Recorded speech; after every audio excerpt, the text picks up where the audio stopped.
বলে কিছুক্ষণের মধ্যে সে আমাকে কিছু পিক পাঠালো।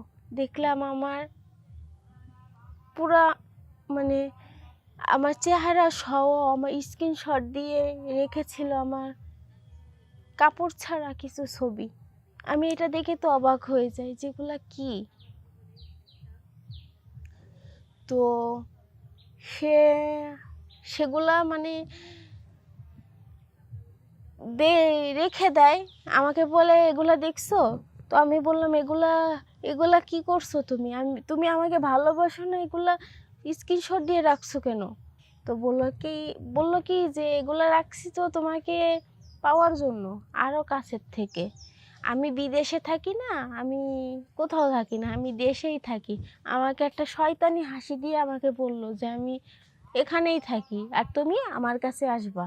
আসসালামু আলাইকুম, সবাই কেমন আছেন? আমি এসেছি রিয়া আপনাদের মাঝে আমার কিছু কষ্টের গল্প বলার জন্য। আমার নাম রিয়া। আমার বয়স যে সময়,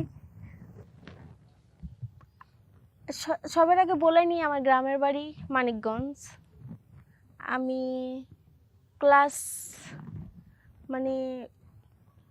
10-এ যে সময় পড়াশোনা করতাম, সেখান থেকে আমার একটা ছেলের সাথে সম্পর্ক হয়। আমার বাবা মা অবস্থা ভালো, আমার বাবার আর্থিক অবস্থা অনেক ভালো, আমরা ভালোই ছিলাম। তো আমার একটা ছেলের সাথে সম্পর্ক হয়। সে থাকতো বিদেশে, বাইরে থাকতো। তার সাথে আমার ফেসবুকে পরিচয় হয়। তো বাইরে থাকতো, তো সে অনেক সুন্দর দেখতে, আমারও তার উপরে অনেক ভালো আকর্ষণ এসে যায়, ভালো লাগে। সে আমাকে অনেক কথা বলে, ভালোবাসার কথা বলতো। সে দেশে আসবে, আমার জন্য অনেক কিছু নিয়ে আসবে, এগুলা বলে আমার মনটা সে নিয়ে নিয়েছিল। আর মেয়েরা তো জানেনই, সব কিছুর প্রতি একটু লোভী থাকে। আমার লোভটাও ঠিক সেইভাবে বেড়ে গিয়েছিল যে সে বিদেশে থাকে, তার টাকা পয়সা অনেক, সে যা চাইবে তাই দিয়ে দিব। তো হঠাৎ করে তার সাথে রাত 12টার সময় সে আমাকে ফোন দিয়েছে। তো আমি তার সাথে কথা বলছি। তো আমাকে বলে যে তোমাকে তো আমি অনেক ভালোবাসি, তো তোমাকে একটা কথা বলি। তো আমি বললাম কি বলো তো? তো বলল কি, আজকে তুমি কি একা আছো রুমে? তো আমি বললাম হ্যাঁ, আমি একা আছি। ও বলে, আজকে তুমি তোমার সাথে আমি ভিডিও কলে কথা বলবো। তো আমি বলে, এগুলা কি বলছো? তোমাকে ভালোবাসি বলে কি আমি এগুলো করব নাকি? তো সে আমাকে বলে যে তাহলে কেমন ভালোবাসো তুমি, আমাকে দেখাতে হবে। তো আমিও ভালোবেসে ফেলছিলাম। তো হঠাৎ করে সে আমাকে ফোন দেয়, আমি তার ফোন রিসিভ করে ফেলি। তো মোবাইল ফোনে ভিডিও কলে আমি আসার পরে আমার খুলে ফেলি, সব কিছু করে ফেলি। বুঝেনি তো, ভিডিও কলে আজকাল মেয়েরা অনেক কিছু করতেছে, কিন্তু সেটা ভিডিও কলে আমাদের একটা সম্পর্ক হয়ে যায়। তো সেখান থেকে সে কয়েকদিন পরে আমাকে ফোন দিছে, আমাকে ফোন দিত না আর। সেখান থেকে আমাকে আর ফোন দিত না, কথা বলে সকালে রেখে দিল। পরে আমাকে আর আমি ফোন দিই, ফোন অফ বলে, ইমো অফ বলে। আমি কি বলবো, আমি তো অনেক ভেঙে পড়েছিলাম যে যাকে ভালোবাসতাম সে আমার সাথে এমন করতে পারলো। তো হঠাৎ করে সে আমাকে একদিন ফোন দেয়, দিয়ে বলে যে আজকেও তুমি আমাকে ভিডিও কলে এগুলা করবে। তো আমি বলি যে আমি ডাইরেক্ট না করে দিই যে আমি পারবো না এগুলা করতে। তুমি এতদিন কোথায় ছিলা? তুমি না আমাকে ভালোবাসো, এখন তুমি ভিডিও কল দিয়ে আমাকে এগুলা করতে বলছো? আমি পারবো না এগুলা করতে। তো বলে তাহলে কি, বললো আচ্ছা ঠিক আছে বলে কিছুক্ষণের মধ্যে সে আমাকে কিছু পিক পাঠালো। দেখলাম আমার পুরা আমার চেহারা সহ আমার স্ক্রিনশট দিয়ে রেখেছিল আমার কাপড় ছাড়া কিছু ছবি। আমি এটা দেখে তো অবাক হয়ে যাই, যেগুলা কি। তো সে সেগুলা মানে রেখে দেয়, আমাকে বলে এগুলা দেখছো? তো আমি বললাম এগুলা এগুলা কি করছো তুমি? তুমি আমাকে ভালোবাসো না, এগুলা স্ক্রিনশট দিয়ে রাখছো কেন?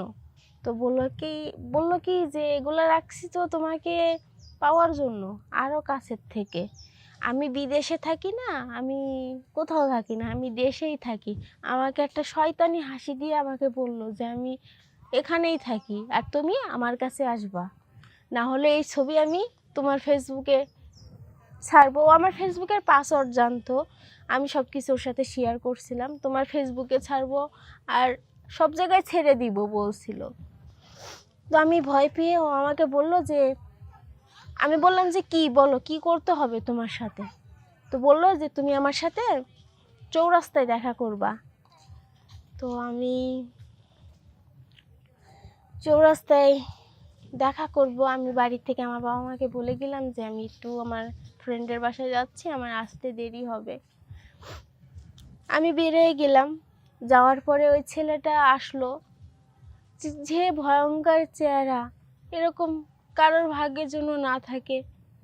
আমার বাবার বয়সী একটা লোক ছিল, সে আমাকে এসে ওখান থেকে নিয়ে গেল। সে আমাকে ফোন দিল, আমি তো চিনতেই পারলাম না।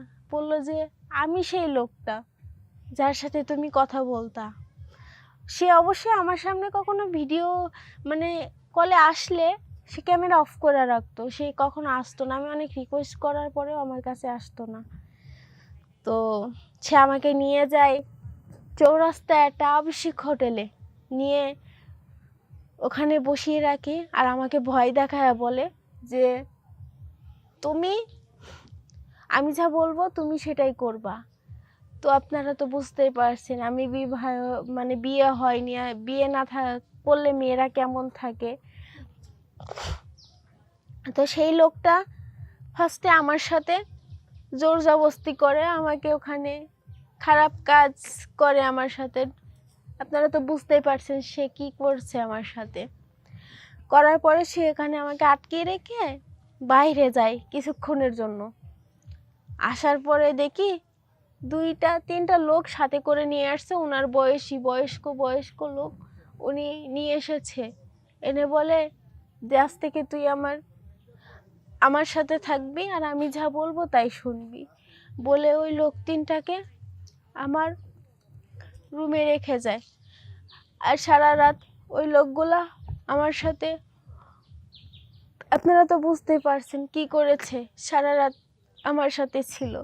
আমি একটা অবিবাহিত মেয়ে, অনেক যন্ত্রণা সহ্য করে ভয়ে, নিজের মান সম্মানের ভয়ে আমি ওই লোকের কথা শুনেছি। তারপরে সেখান থেকে আমি ওই লোকটাকে অনেক রিকোয়েস্ট করে বলি যে আমি একটু কি আমার বাড়ি যেতে পারি? বলল আচ্ছা ঠিক আছে বাড়ি যা।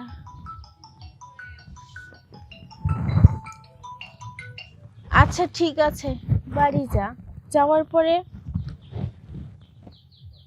আমি গেছি, যে আমার বাবা মার সাথে দেখা করেছি। আমার বাবা মা আমাকে ধরে মানে আমার বাবা ধরে আমাকে চুলের মুঠি ধরে আমাকে খাটে ফেলে আমাকে মারতে শুরু করলো। আমি জিজ্ঞাসা করলাম যে কি হয়েছে বাবা? বলল সারা রাত আবাসিক হোটেলে ছিলি আর এইগুলা ভিডিও সব আমার বাবার ইমোতে পার্সোনালভাবে পাঠানো হয়েছে। আমার বাবা সব কিছু দেখেছে আর এই দেখে বলল যা তুই এই কাজ করেই খা, বলে আমাকে আমার বাড়ির থেকে বের করে দিল।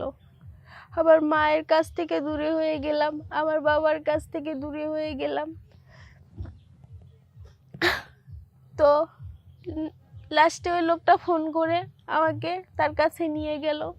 আর এভাবেই চলছে আমার জীবন। আমার প্রিয় বোনেরা, আমার মতো ভুল তোমরা কেউ করবা না। আমি যে ভুল করেছি, নিজের বাবা মাকে হারিয়ে ফেলেছি, তাদের মুখ আর দেখতে পাই না, কিন্তু তাদের সব থেকে আদরের মেয়ে ছিলাম আমি। আজ তাদের কাছ থেকে দূরে, আজ আমার জায়গা হলো একটা আবাসিক হোটেলে, রোজ নতুন লোকের দেখা। আমার মতো এমন ভুল কোনো বোনেরা করবেন না, এটাই।